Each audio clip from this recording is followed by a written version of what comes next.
with former Chief Minister Jaganmohan Reddy's palatial home. His 500 crore Sheeshmahal is under scanner. Political feud over opulent Andhra Pradesh palace. Jagan's Hill Palace violates green norms. Crores of debts under Jagan, though Sheeshmahal was prioritized. Gold ascends to Italian marble in the Hill Palace. These are pictures right now of his palatial house, and questions are being raised on the 500 crore palace built by Jaganmohan Reddy. I'm going straight across to my colleague Apurva Jayachandran, getting us more details on that story this morning.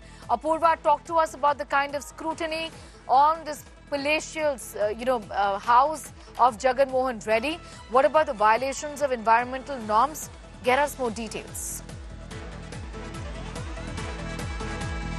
Well, Sneha, in fact, this entire building, let me remind you, is spread across over 9.8 acres and is roughly touted to be made at an expense of rupees 500 crores. And what we are getting to learn is that there have been several, cases that had been filed, especially regarding this, because there had been alleged environmental violations that had taken place.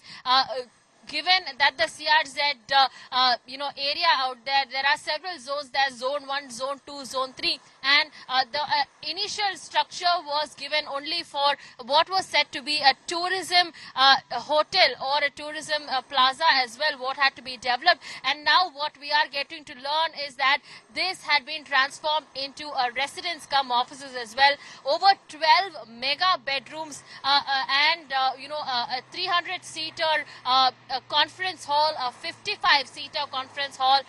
Each of them is spread across 4 major blocks. That the residential block alone was 3 blocks, that is, Vijayanagara Block A, Vijayanagara Block B, Vijayanagara Block C, all of them that were only set for the residential, accommodation for then former Chief Minister Jaganmohan Reddy, is what the Telugu Desam Party has, stated. And not only that, in fact, there had also been several price points that had been put out for this extravaganza that had been constructed there. Remember, 500 crores is not a very small amount, especially given that the state of Andhra Pradesh has been a debt-ridden state. Purva, in a moment from now, Patabi Ram from the TDP is also joining us this morning. Thank you for your time. Your response now to the kind of spotlight that's there on this palatial bungalow. 500 crores spent on it, and also environmental norms violations that are now being reported.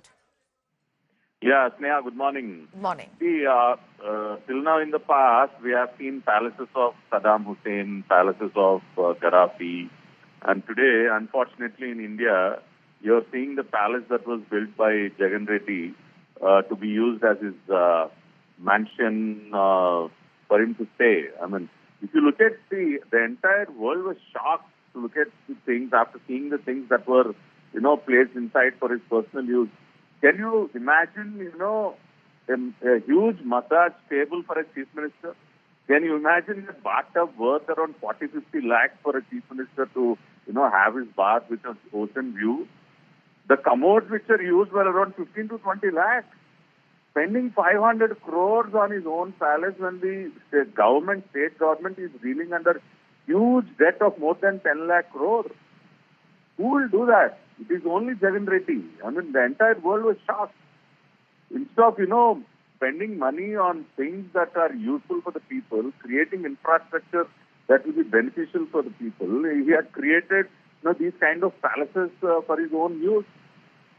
I mean, looting thousands of crores for his own, khazana, and, spending money like this. So definitely, the kind of money that was wasted on these kind of extravaganzas will be, the government had taken it very seriously, and now it has become a very big question for us. I mean, how to, after seeing all this, even to put it to a different kind of a use is a huge task for us. So, I mean, that is the reason why Jagan Reddy was reduced from 151 to 11 feet. Because people have realized... Government now going to do, Patabi Ram, how is this government now going to probe this entire matter? Yeah, we have already initiated an inquiry. The manner in which this money was wasted, was spent.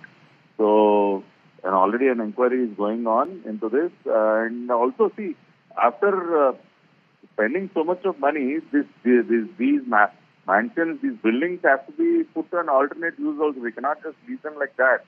So that also has become a huge task for us. I mean, putting them to a different use, how to use them, because ultimately they have to be utilized in some way or the other. After spending so much of public money, you can't just leave it like that. So that also has become a huge task. So the government is also exploring various options on how to, utilize them, how to extract some kind of a revenue out of it. So those kind of things are also being worked on, Sneha.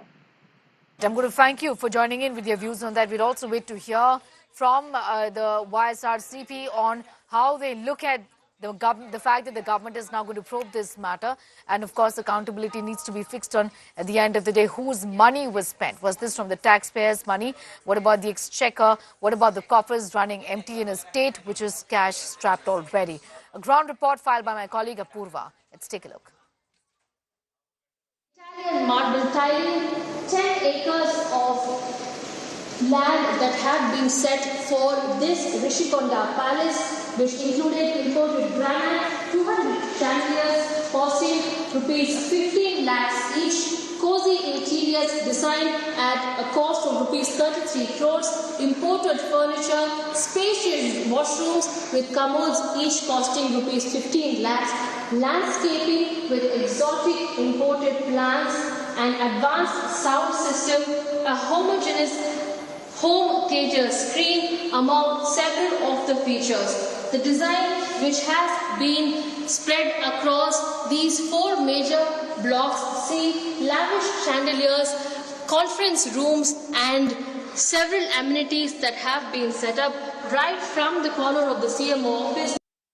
Apurva, getting in those details. Apurva, we just saw, your ground report. It's absolutely mind-boggling on how the former chief minister has, made this house for himself. It's palatial, plus it violates environmental norms. I just want to ask you, what's been their argument?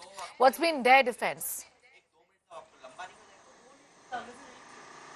Well, in fact, the YSRCP, we just spoke to the former senior minister there yesterday while talking about Rishikonda. He says that, it all has been done as per protocol. There had been a 3-member committee that had been set up to inspect the area, to look into all possible norms and regulations. The YSRCP on their stand go ahead and say that they haven't violated it. Not only that, the most important question that the TDP is now battling towards is that what will now happen to this place? Remember, it's not, an office building that we're seeing. It's something that looks like a very grand home as well.